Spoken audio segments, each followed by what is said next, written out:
هو الأبتر صدق الله العلي العظيم. صلوا على محمد وآل محمد.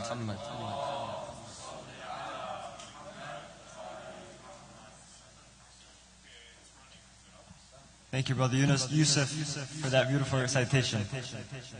We talked about the tongue, we talked about the ears.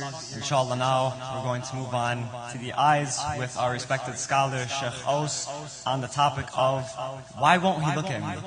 Sallallahu ala Muhammad wa ali Muhammad.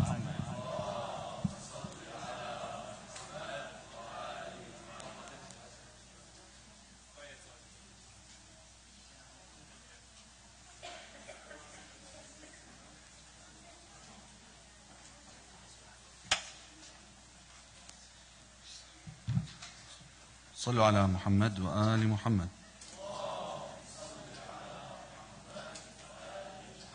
The second time for the love of Imam al-Hassan and Imam al-Hussein.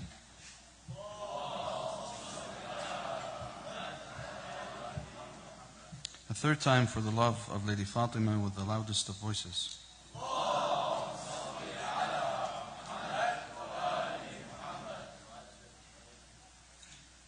بسم الله الرحمن الرحيم والصلاة والسلام على سيد المرسلين حبيب إله العالمين أبي القاسم المصطفى محمد وعلى آل بيته الطيبين الطاهرين واللعنة الدائمة الأبدية على أعدائهم أجمعين من الآن إلى قيام يوم الدين. رب اشرح لي صدري ويسر لي أمري واحلل عقدة من لساني يفقه قولي. قال الله تعالى في كتابه الكريم وقوله الحق. Allah subhanahu wa ta'ala states in the Holy Quran, and what He says is the truth. In the chapter of Al-A'raf, chapter 7, verse 179, Allah states, وَلَقَدْ ذَرَأْنَا لِجَهَنَّمَ كَثِيرًا مِنَ الْجِنِّ وَالْإِنسِ. And surely we made it such that many of the jinn and men will enter hellfire. لَهُمْ قُلُوبٌ لَا يَفْقَهُونَ بِهَا وَلَهُمْ أَعْيُنٌ لَا يُبْصِرُونَ بِهَا. They have intellects, that they have hearts with which they do not understand. وَلَهُمْ أَعْيُنٌ لَا يُبْصِرُونَ بِهَا, and they have eyes with which they do not see.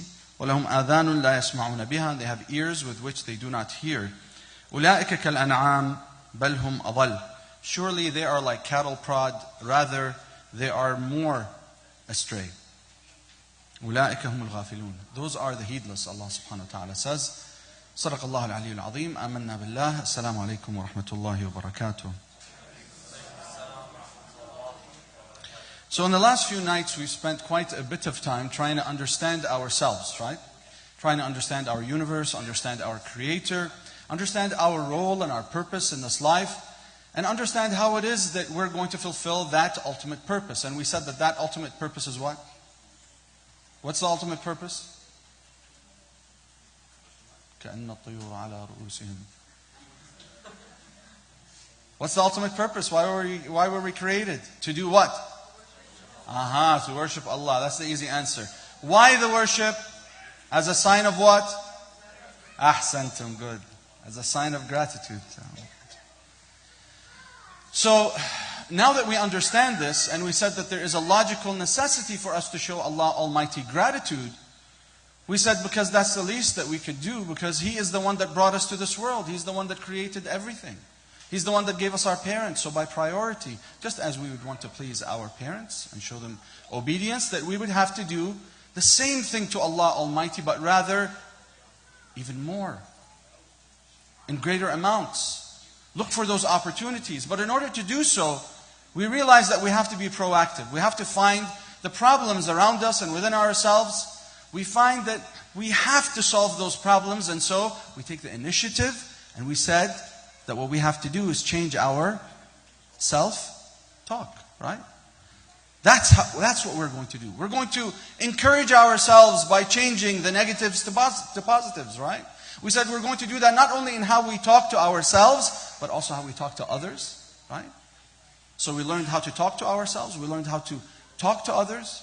Ya Habibi, Ya Nur Aini, Ya Monti. بعد عيوني الله يرضى عليك يا محمد رضا. بعد قلبي يا علي الأكبر. Right? Beautiful words. Right? That if we do so, then what's going to happen is all of the goodness that is within us, that we are creating, will permeate to those around us, in our environment. And that if that happens, then truly, I've started to change myself, and I will see that domino effect, like a ripple in the water, how it will affect all those that are around me. Now, we also learned how important it is, since we learned how to address ourselves and how to address others, how to have a conversation with Allah Almighty, right? We spoke about dua and its importance. We spoke about the right of the tongue. That's why we addressed all of these issues. We wanted to make it a practical way of getting closer to our purpose, right? The other thing that we did, if you recall, was we talked about the right of the what? The hearing, correct? Why did we do that? Because we said, since Allah Almighty, the Unlimited, gave us all of these faculties, then we must use them by priority to please Him. That everything that we do with them is a matter of a choice between pleasing Allah or displeasing Him, right? Now we determined that our tongue should be used always in the remembrance of Allah Almighty. And that our ears should be used always to listen to those things that affect our heart positively. So that we can make the right decisions, because we said that the heart is the place where what happens, Brother Muhammad? The decisions. Right? Right? We said that decision-making process is essential to our lives, and so those channels that affect the decision have to be clear. They have to be purified. Right? Yesterday, we spoke about the ears being a channel to the heart. Today, we talk about the eyes and how they can be a channel to the heart. And we said, just as we reach that logical necessity by ourselves, with simple, rational thinking, that we would find the same thing in the words of Imam al-Sajjad, salamullahi alayh, when it came to the right of Allah, His greatest right, and the right of our nafs, right? That we should dedicate every single part of our faculties, from hearing, to our tongue, to our vision, to our hands, our legs, our stomach, and our privates, only to the pleasure of Allah Almighty. And also our intellects and our heart and our nafs, so that we can tame that dragon that is the nafs. That's the word I was looking for. Good. So that then it goes from nafsun lawwama to nafsun mutma'inna. Ahsant. Very good. But in order to do so, before I get there, what will we do?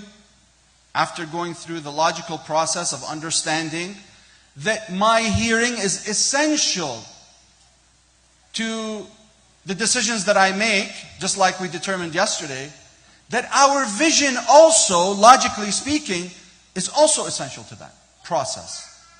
So today we'll go through again the logical viewpoint. Secondly, we'll look at what the halls of academia tell us about vision and what role it plays in our lives and how dangerous it can be. You know I'm going to add an element of danger, right? And then we'll talk about Islam, Ahl al-Bayt, the Quran, what we can learn from what they tell us. So logically speaking, I know for a fact, I don't need any studies to tell me this, right? That if I don't pay attention to the road as I'm driving, as Hajj David knows, because he probably sees a lot of them in court, right?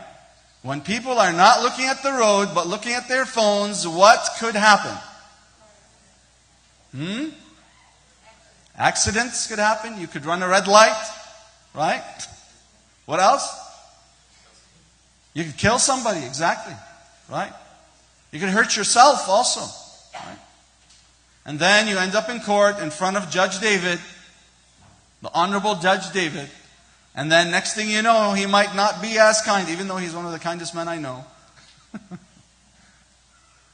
But just to teach you a lesson, because you broke the law, we know that eyesight is essential to concentration and focus. Right? Imagine this. Let's say someone keeps texting you, right? Now your phone is next to you. You haven't turned it off completely. It's on vibrate, right? What you see is the phone, what's it doing? It's vibrating as soon as the phone call comes in. You're trying to focus on your class. You're focusing on the textbook. You have a test tomorrow, right? And what happens? That phone keeps buzzing.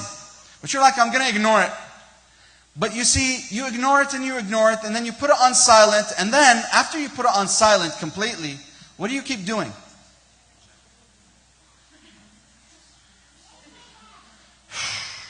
It's a blue light. It's a blue light. Right? And that blue light has the same effect as a ring. It can be even more annoying. Right, Brother Yusuf?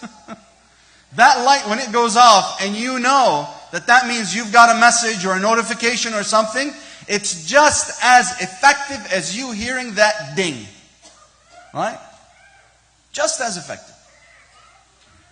Which means that your vision can essentially distract you from focusing on what's important. Right? That's two examples so far. One that can be very dangerous, that will land you in front of Judge David. Another one that is very dangerous also because it could mean the difference between an A and an A minus. In your case, of course, Brother Muhammad. Right? Not only that, we also know that our vision can be dangerous in that my vision becomes a gateway to judging others. Right? So let's say, for example, I see someone who is maybe, not paying attention to Sheikh Aous' lecture. They're dozing off. Right? Or they're distracted by their phone or something. As soon as I look at them, what do I say? How rude. Right? But that person might be checking something important. Right? They might be a doctor and they're waiting for a progress report on one of their patients. They might be you might say, but they're a young person. They might be a young person, but their, mother is texting them and it's important that they get back to her, right? They might be, for example, a father who loves his wife very much and wants to make sure that she's catered to, so anytime she messages him, he answers right away so that he doesn't get into trouble. Right? But what did we do with our vision? We judged. Right? I saw someone coming out of a liquor store. Oh my God, this guy, he goes to the jam all the time. He goes to the muntada all the time. طب كيف? How's he leaving the liquor store? Astaghfirullah. All of a sudden, what happened to his adala? Before I thought this person was just. Right, Hajjah? Now all of a sudden, my view of him has changed. He went from being Subhanallah to being A'udhu Billah. Right? Now when someone tells you, it's time to pray Jama'ah, and he steps up, and you're like, no, I think I'm going to pass. Like, why? This guy, he's at the Jama'ah all the time. He's at the Muntada all the time praying with us. He never misses a Dua Kumail. He never misses Salat al-Jum'ah. He always comes to the events. He always volunteers. Why won't you pray behind him? This guy is adil in my view. He's like, no, I can't. What happens now? My vision of something has caused a judgment in my heart. That decision that I made in my heart now affects someone else. And now what do? After that person prods me, I say, well, here's the thing. This guy,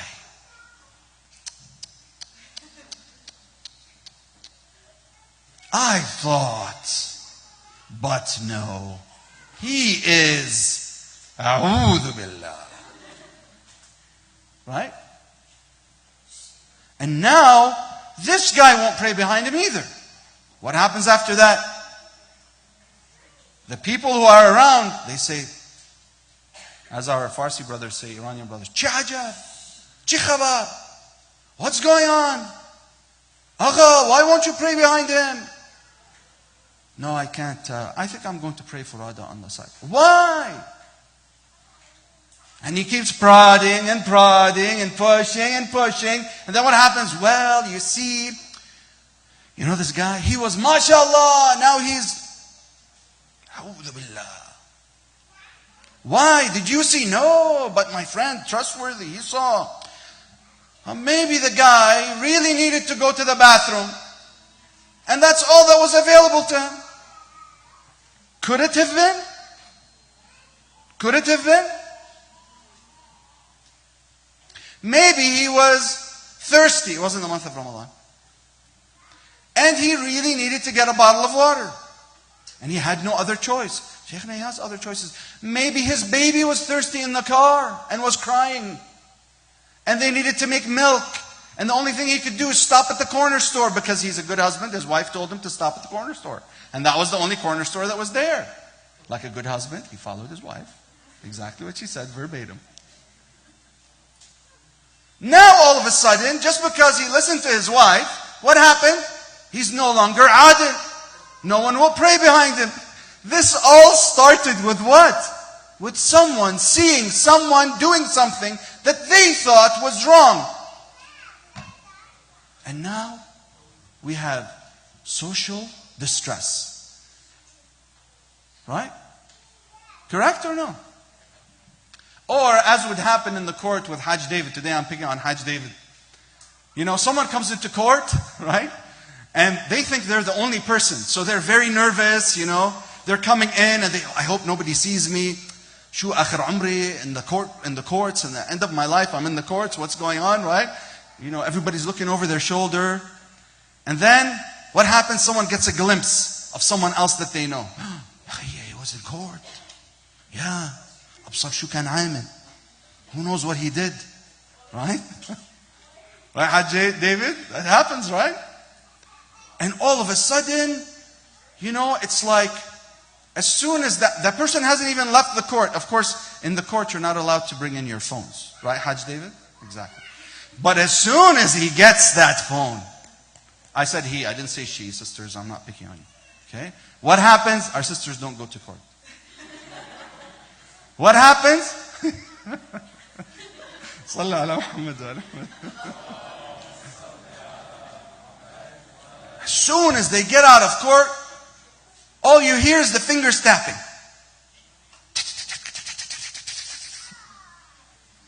And the message is out. So-and-so was seen in court. Next thing you know, it's on, you know, the New York Times. CNN, iReport is reporting. Right? Sister Ilhan is talking about it in Congress. All because of something someone saw. And it wasn't even, you know, they could have been excused from the ticket. Right? But they didn't even go in the court and see them in front of Hajj David. All they saw was that person coming like, but why don't you look at yourself? Why were you there? Maybe you did something worse. Right? But this vision is so dangerous. It makes us jump to conclusions. Right? And these conclusions, 3/4 of them are just made up. Out of our own imaginations. There's that power of imagination.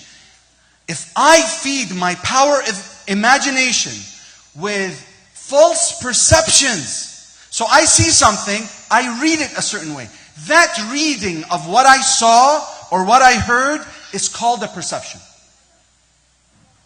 Right? How I perceive the world, remember how we were talking about the idea of perceiving things before, right? I can have two people, they can look at the exact same scene and each one would have a different perception. Depending on, according to yesterday's lecture, depending on if they were listening to happy music or sad music, that's one, right? Depending on if they had a good day or a bad day. Depending on if they were distressed or they were comfortable, right? It all depends. If a person is pessimistic or optimistic, if a person says, you know what, It's not a big deal. Maybe they were there for, because they needed to be. Allah al-alam, who knows? So, eyesight can be a very dangerous tool. Eyesight can actually cause me to have false perceptions, and next thing you know, I fall into what? I fall into false perceptions, and I may even become heedless of those who are heedless. Why? You and I both know. If as soon as I see someone's Snapchat account, or I see the latest snap, of course, that they put out, or I see the latest Instagram, what happens to me? Ooh, let's see who's following. Right? And then next thing you know, you see the other photos and those who are following and what they're doing. Right? And now all of a sudden I see a lot of people smiling and saying yes. Right? And then what ends up happening? Your entire night is gone. It's like almost salah time, of course, being the dedicated Muslim that you are. After profiling everybody on Instagram and on Facebook, you're like, oh, there's only an hour left for salah? Maybe I'll stay up. I don't want my salah to pass. Sheikh Aous told me, you have to make sure you pray your morning prayer. Just so that I do istighfar for all of the profiling and the stalking that I did. Right? Or maybe I'll pray Salat al-Layl before. Very mustahab to do, of course. I'm not telling you don't pray Salat al-Layl or pray morning prayer. I'm just saying don't spend your time on this stuff. Right? It's a waste of time. But Shaykhna, there are some beautiful images that, X-Men 123 puts out. Hey, so what? You don't, if in the middle of the night you find yourself, instead of doing a'mal, right, perusing the internet and spending your time on Instagram and Facebook and, paying attention to everybody's snap, then you're not using your eyesight the way that you should be using it. Right? You're not.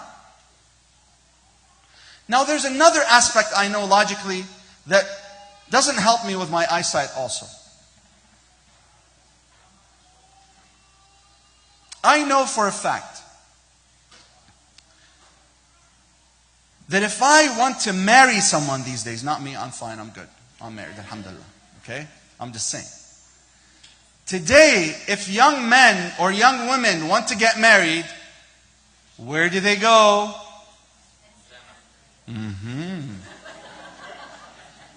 One of the brothers said Jannah, inshallah. The Jama, of course, yes, the Muntada. Unfortunately, where do they go?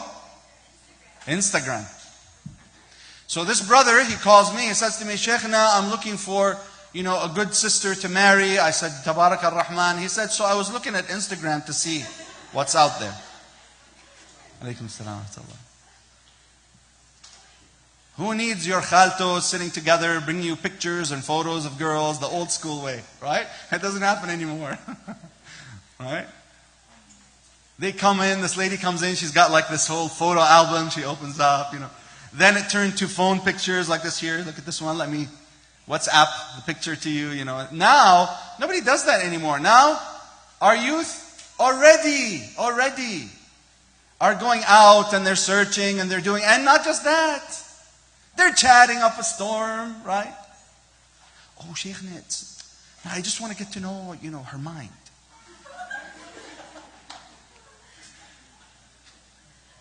La ilaha illallah.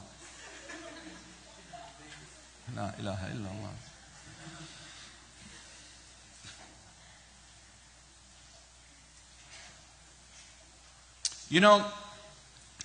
We laugh. But I tell you, if you think about how many false perceptions are made because of this type of social media, imagine, for example, how many girls there are out there, or guys, I'm trying to be PC, but imagine how many girls because we're going to pick on the sisters a little, how many girls there are out there that were fooled by images of guys who played the role of girls online just to lure them. You want the stats? Hajj David is here. He could probably pull them all up for you and tell you what's going on with that. Do not be fooled by what you see. right? How many people have watched shows, right, where they talk about Tinder and they talk about all these apps, right? And they say, you know, how people put pictures that don't even look like them. Correct? Right? Don't be fooled by this stuff. Because then your eyesight becomes a means for you to be fooled. Why place ourselves in such positions? Anyway, so logically then we see that our eyesight can be very dangerous. Which means that I should really cast my gaze from a lot of this stuff. And if I cast my gaze from this stuff, and I focus only on the positive things, right? Then what's going to happen? Then my heart will become purer, right? It won't be gucked up with all of this garbage, right? It'll be easier to make good decisions that bring me closer to the unlimited Creator. Makes sense? Brother Yusuf, makes sense, right? Okay, good. All right, let's see what the research says, because I don't want you to take my word for it. Okay? So, in Psychology Today, Ronald Reggio, who's actually a PhD, he writes that there are 5 secret powers of eye movement. He says, first of all, eye-to-eye contact causes arousal. Astaghfirullah. He says, studies have shown that staring directly into someone's eyes causes an arousal effect. What does that mean? Attraction. That's what it means. Okay? So an actual study that was done by Shimojo et al. In 2003, where they actually had people stare at 2 images. And this was just to test eye movement, by the way. They found that the longer the person stared at these 2 images of people, the more likely they were going to decide that one was more attractive than the other. The longer they looked, the more attractive that person became. Interesting. Also, pupil dilation also causes attraction. 2 studies were done. One study where women were shown images of men without dilated pupils. Okay? They looked at the images, they weren't that affected. Then they showed them images of the same images, but this time 1 or 2 of them had dilated pupils. The women were attracted to those with the dilated pupils and not the others. Isn't that interesting? The other study did the same thing, but the other way around. So they just switched it, right? So instead of the girls looking at the guys, it's the guys looking at the girls' pictures. So the guys looked at the girls with the dilated pupils as opposed to those who didn't have the dilated pupils. Isn't that interesting?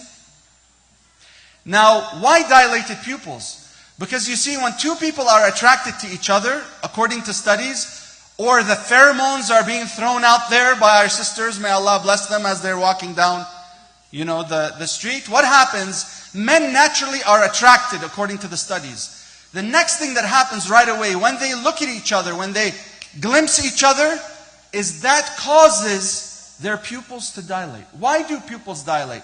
Biologically and physiologically speaking, the reason why our pupils dilate is because we're trying to pay more attention and take in more information. The more light that goes into the eyes, the more information you can collect. Interesting, right?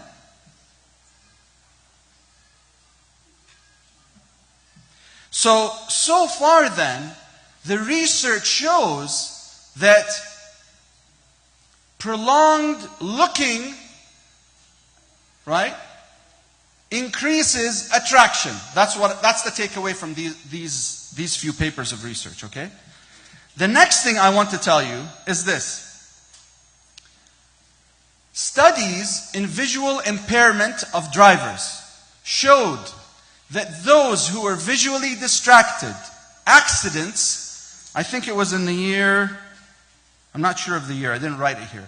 But it says, this was a recent study, I found it on PubMed, okay? And it states that The article name is Visual Impairment and Accidents. The relative frequency of self-reported road traffic accidents as a result of visual impairment is 15.3%. So that confirms the fact that if I'm distracted with my phone, then 15% of the time I might fall into a car accident or get into a car accident. Make sense? Okay.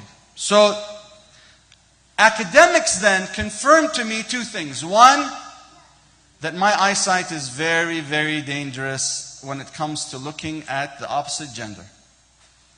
Right? Very dangerous. Because someone, at first glance, might not be that attractive to me. But if I look at them long enough, right? If I don't cast that gaze and I look with my pupils dilated, that one look, all of a sudden, oh, Cupid comes along, mashallah. Right? Studies have also actually shown that, and I didn't mention this study, but I'll mention it anyway since I was talking about this, is that they found that those of the opposite gender, when they're sitting in the same location, if one looks at the other, the studies show that the opposite gender automatically assumes that that person is attracted to them. The guys are smiling. Because that's the first thing that comes to the guys' minds, right? They say, did you see? She looked at me. You know, you guys. خليكم عقاد. That's enough. Right? The reality is that this eyesight can be very dangerous. So, now that we've established this, let's see what Quran says. صلى على محمد وآل محمد.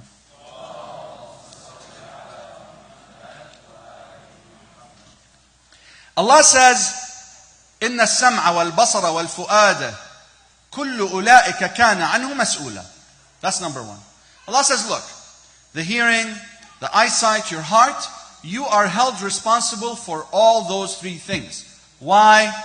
Because of the fact that these are channels to your heart. Notice he says, السمع والبصر, then he says الفؤاد. Okay? Now I want you to pay attention to one thing. Allah here is saying what? You're held responsible, which means that it's a decision that we have to make. If I'm a responsible person, that means I have to take on the responsibility to make the decision actively to use these faculties the way Allah wants me to use them. Make sense? The next thing here, what's the opposite of me using them as Allah wants me to use them responsibly? Is if I don't use them at all, the way Allah wants me to use them, and then what ends up happening? Allah says in Surah Al-Baqarah, He says, إِنَّ الَّذِينَ كَفَرُوا سَوَاءٌ عَلَيْهِمْ أَأَنذَرْتَهُمْ أَمْ لَمْ تُنذِرْهُمْ لا. What? صلوا على محمد وعلى محمد. إن الذين كفروا سواء عليهم أنذرتهم أم لم تنذرهم لا يؤمنون. He says, surely those who disbelieve, whether you warn them or not, they will not believe. They will not become faithful people. Why? He says, ختم الله على قلوبهم وعلى سمعهم وعلى أبصارهم غشاوة ولهم عذاب عظيم. He says, you see, because Allah Almighty has stamped upon their hearts, number one. Notice now, Allah flips it. So first it was when Allah is telling us, look, you have an opportunity, okay? You have a responsibility. You're held responsible for your hearing, for your eyesight, and for your heart. So He starts with the hearing first, then eyesight, then He says heart, okay? Here, when we're completely heedless, and we don't pay attention to Allah at all, what has happened? Our heart has been sealed. And because our heart has been sealed by all of its bad decisions, then all these lights are off in my heart, and I can no longer see, and I can no longer hear well.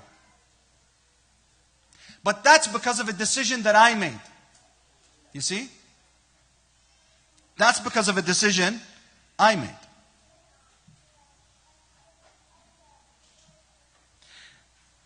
Then what does he say? The verse that we started with, because we have to know what not to do first, right? We have to understand that if I use these channels well, then that's going to affect my heart, then I can act responsibly. But if I keep using them for the wrong purposes, then what's going to happen? My heart will be darkened. كَلَّا بَرَّانَ عَلَى قُلُوبِهِمْ. If my heart is now darkened, now I can no longer hear nor see at all. The only way I can shake up that heart is how? Who remembers? How? Good deeds. Ahsant. Good deeds. He was taking notes. If I do good deeds, then what's going to happen to all of that darkness? Going to shake it up. All of that stuff will start falling away and the lights will turn back on. Right? Now the danger is this. When he says in Al-A'raf, the verse we started out with, وَلَقَدْ ذَرَأْنَا لِجَهَنَّمَ كَثِيرًا مِنَ الْجِنِّ وَالْإِنسِ. And we sent to hellfire many of the jinn and many of the humans. لَهُمْ قُلُوبٌ. Now look how he describes them. لَهُمْ قُلُوبٌ لَا يَفْقَهُونَ بِهَا. They have hearts. He starts with the hearts again. Hearts with which they do not understand how to make the right decision. Right?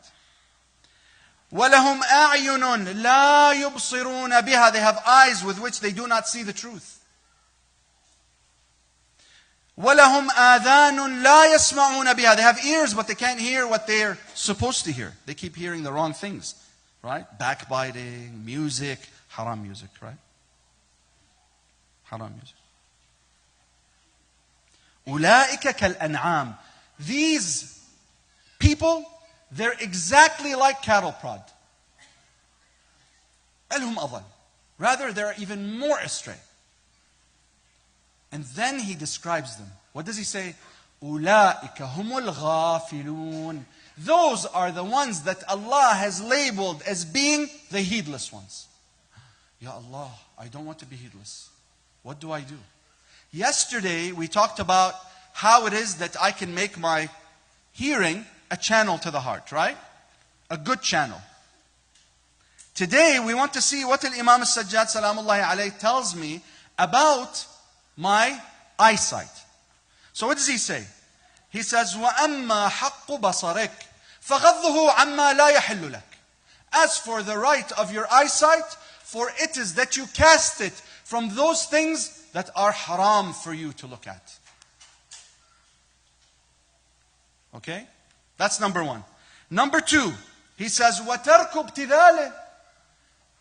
He says, and stop dragging it down into the gutters with you. Sheikhna, but it was just an ad that popped up. I clicked on it. I didn't mean it. Next thing you know, all these windows start popping up. I just shut the computer. Barakallah bik.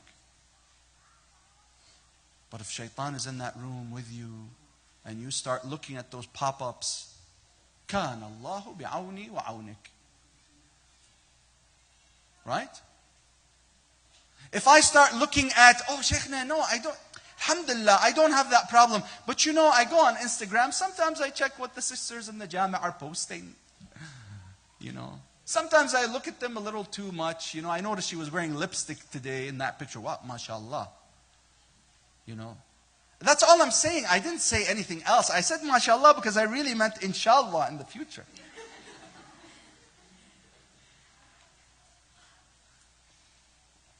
That's very good, but you're only allowed one glance. Not one glance with pupils dilated and your head all like this. No. A glance is literally like a nanosecond or a millisecond. Because sisters, you don't know how much guys can see in that one glance. Let me give you an example. When you cross the road, how many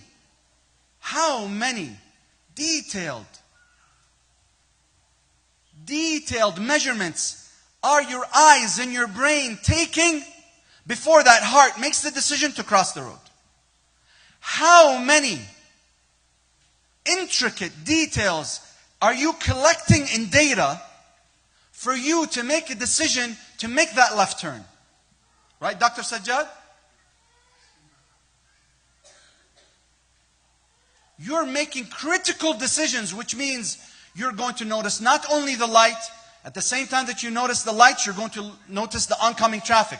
You're going to notice the pedestrians. You're going to notice the traffic coming from either side if anybody moves. You're going to calculate so much information. Now imagine if that energy is placed in a microsecond of a glance. He knows what color her hijab is, what color her abaya is, how much glitter she has on her abaya, right? Whether she had makeup on or not, whether, her sister was with her or not, whether she had a Michael Kors bag or a Louis Vuitton bag, whether she was wearing shoes or she wasn't wearing shoes, whether her nails were painted or not, whether, Smallah. But Shaykhna, really? Guys are like that? I didn't think they noticed. I only dress up for my girlfriends. It's true, right? Yeah. I dress up for myself. That's a good one. I like that. But here's the kicker. Prophet Muhammad says something very important. He says, رَحِمَ اللَّهُ مَنْ جَبَّ الْغِيبَةَ عَنْ نَفْسِهِ.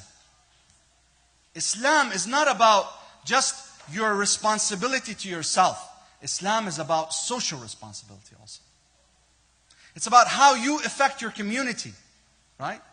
There's a beautiful narration in Al-Kafi that says that if someone, that Iman is at 7 levels. If someone is at the 7th level, that's great. But if someone is in the 1st level, then don't break them, carry them up with you. Right?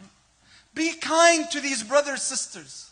Their eyes are weak when it comes to looking away. Right? It's just the rapid eye movement thing, they just can't control it. It's very hard, right? So if a sister is wearing, taking care of herself, Asmallah, and she's, dressed really well, and of course, sisters, make sure you dress Shari. Because, these brothers, you got to be kind to them, If you cause this young mu'min to look at you, la samahallah, and gaze a little too long because of your beauty, then this poor guy is going to burn for a few minutes in hell. Haram, wallah haram. I'm not even joking. We're laughing, but it's not a joke. You think you have power over the brothers? No, you have real power in this world and in the hereafter. So take it as a responsibility. And brothers, mashallah, your muscles. Come on.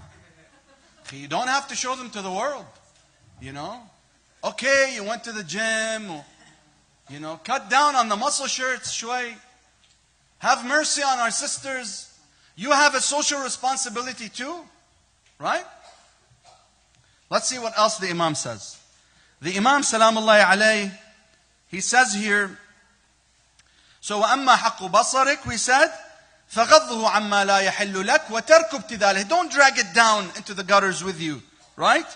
إِلَّا لِمَوْضِعِ عِبْرَةٍ تَسْتَقْبِلُ بِهَا بَصَرًا. Unless what you're looking at is something that's going to have some sort of moral, that's going to help you become a better person. أَوْ تَسْتَفِيدُ بِهَا عِلْمًا. Or it's going to help you gain new information. That's going to bring you closer to Allah, closer to success in this world, closer to the service of the mu'mineen.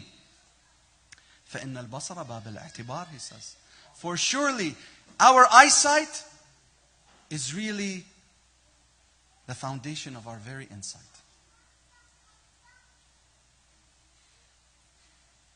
I ask Allah subhanahu wa ta'ala to help us have greater insight through our eyesight. I ask Allah subhanahu wa ta'ala that He helps us cast our gaze. I ask that Allah subhanahu wa ta'ala helps me understand the social responsibility of not beautifying myself so much that others notice me. Because I could be the root cause for someone, la samahallah, burning in hell. I ask Allah subhanahu wa ta'ala that I'm never in front of Hajj David in court for an accident because I was texting while I was driving. I ask Allah subhanahu wa ta'ala to allow us to purify our hearts through the channels that Allah gave us, from our eyesight to our hearing, to our touch and to our taste. I ask that Allah subhanahu wa ta'ala protects all of you, inshaAllah, and helps you and supports you in doing so. وآخر دعوانا أن الحمد لله رب العالمين والصلاة والسلام على سيد المرسلين حبيب إله العالمين أبي القاسم المصطفى محمد وعلى آل بيته الطيبين الطاهرين والفاتحة لأرواح المرحومين ولتعجيل فرج ولي الله على الأرضين صلوات اللهم صل على محمد.